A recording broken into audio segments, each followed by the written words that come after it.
Hey guys, I'm going to read to you the next chapter of the BFG, the moment I have been waiting for. I hope you guys are as excited as I am. This next chapter is called Dream Catching, but last chapter we read Journey to Dream Country. Remember, the BFG ran there with Sophie in his pocket, and he had to he went by all of the other people-eating giants, and they threw him really high into the air, calling him names, and Sophie was in his pocket the entire time, and she was not having a good time. They made it to Dream Country, and it was very ghostly and black and white and kind of eerie looking. So, I am going to read Dream Catching. Dream Catching. The big friendly giant put the suitcase on the ground. He bent down low so that his enormous face was close to Sophie's. From now on, we is keeping as still as winky little miceies, he whispered. Sophie nodded. The misty vapor swirled around her. It made her cheeks damp and left dewdrops in her hair. The BFG opened the suitcase and took out several empty glass jars. He set them ready on the ground with their screw tops removed. Then he stood up very straight. His head was now high up in the swirling mist, and it kept disappearing, then appearing again.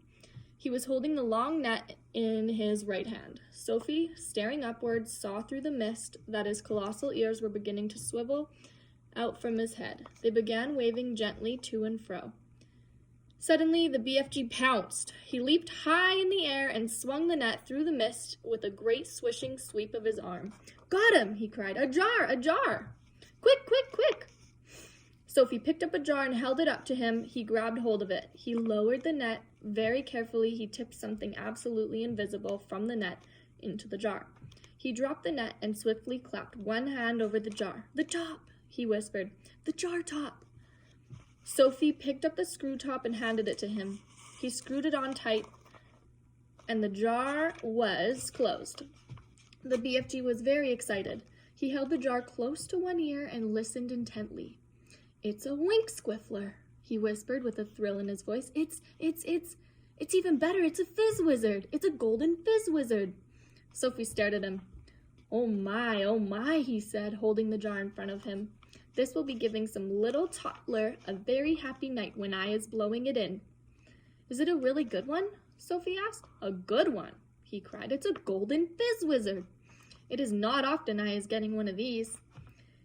He handed the jar to Sophie and said, "Please be still as a starfish now. I is thinking there may be a whole swarm of fizz wizards up here today. And do kindly stop breathing. You is terribly noisy down there." "I haven't moved a muscle," Sophie said. "Then don't," the BFG answered sharply. Once again, he stood up tall in the mist, holding his net at the ready. Then came the long silence, the waiting, the listening, and at last, with surprising suddenness, came the leap and the swish of the net. "Another jar!" he cried. "Quick, quick, quick!" When the second dream was safely in the jar and the top was screwed down, the BFG held it to his ear. "Oh no!" he cried. "Oh, mince my maggots! Oh, swipe my swoggles! What's the matter?" Sophie asked. "It's a trogglehumper!" he shouted. His voice was filled with fury and anguish. "Oh, save our solos!" he cried. "Deliver us from weasels! The devil is dancing on my dibbler!" Here he is catching some dreams.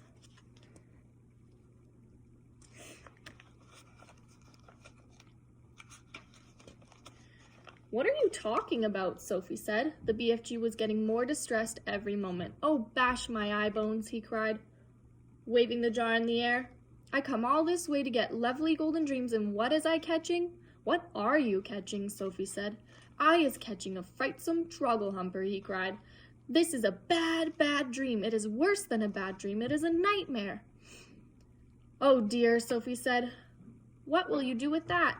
"I is never letting it go," the BFG cried. "If I do, then some poor little toddler will be having the most curd-bloodling time. This one is a real Kixie bog thumper. I is exploding it as soon as I get home." "Nightmares are horrible," Sophie said. "I had one once and I woke up sweating all over."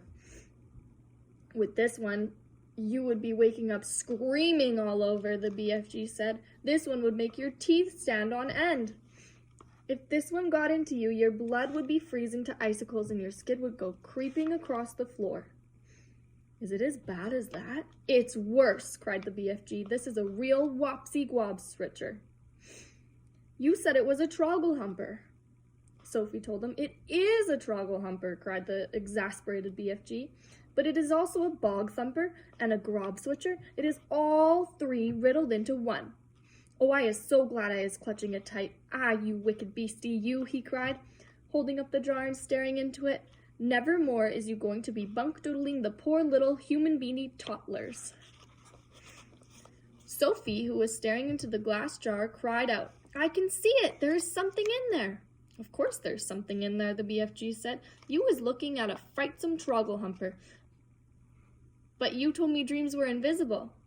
They is always invisible until they is captured, the BFG told her. After that, they is losing a little of their invisibility. We is seeing this one very clearly. Inside the jar, Sophie could see the faint scarlet outline of something that looked like a mixture between a blob of gas and a bubble of jelly. It was moving violently, thrashing against the sides of the jar and forever changing shape. There, she's looking at it. It's wiggling all over the place, Sophie cried. It's fighting to get out. It'll bash itself to bits. The nastier the dream, the angrier it is.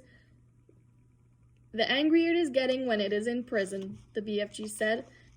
It is the same as with wild animals. If an animal is very fierce and you is putting it in a cage, it will make a tremendous rumpeldumpus.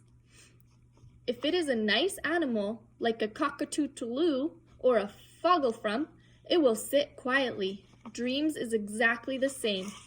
This one is a nasty, fierce, bog-rotting nightmare. Just look at him, splashing himself against the glass. It's quite frightening, Sophie cried. I would be hating to get this one inside me on a darksome night, the BFG said. So would I, Sophie said. The BFG started putting the bottles back into the suitcase. Is that all? Sophie asked. Are we going? I is so upset by this troggle-humping, bog-thumping grob switcher, the BFG said, that I is not wishing to go on. Dream-catching is finished for today. Soon Sophie was back in the waistcoat pocket and the BFG was racing home as fast as he could go, when at last they emerged out of the mist and came again onto the hot yellow wasteland. All the other giants were sprawled out on the ground, fast asleep.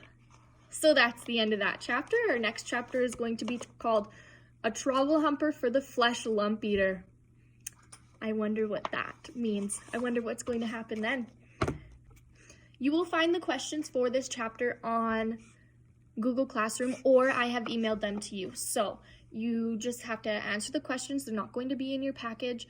Just answer the questions and then take a picture and send them to me. Or if you can post them, try and post them onto Google Classroom. I wonder if you can answer the assignment by posting them. Let's try it out.